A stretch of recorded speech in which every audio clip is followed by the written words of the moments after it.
தேர்தல்களில் நேர்மையற்ற முறையில் வெற்றி பெறுவதிலும் மக்களுக்கு அசுத்தமான குடிநீரை வழங்குவதிலும் பாஜக அரசு கவனம் செலுத்தி வருவதாக கன்னியாகுமரி நாடாளுமன்ற உறுப்பினர் விஜய் வசந்த் குற்றம் சாட்டியுள்ளார். இதுகுறித்து அவர் வெளியிட்டுள்ள எக்ஸ் தள பதிவில், மத்திய பிரதேச மாநிலம் இந்தூரில் அசுத்தமான நீரால் ஏற்பட்ட துயர சம்பவத்திற்கு பிறகு இப்பொழுது காந்தி நகரில் கழிவுநீர் கலந்த குடிநீரால் 100க்கும் மேற்பட்டோருக்கு டைபாய்டு நோய் ஏற்பட்டதாக சந்தேகிக்கப்படுவதாக குறிப்பிட்டுள்ளார். அசுத்தமான குழாய்கள் மற்றும் தாமதமான நடவடிக்கை காரணமாக பெரும்பாலும் குழந்தைகளே நோய்வாய்ப்பட்டுள்ளனர் என அவர் குற்றம் சாட்டியுள்ளார்.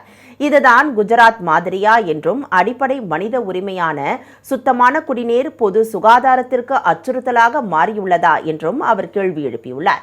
பாதுகாப்பான குடிநீரை வழங்குவதுதான் அரசாங்கத்தின் முதல் கடமை என தெரிவித்துள்ளார்.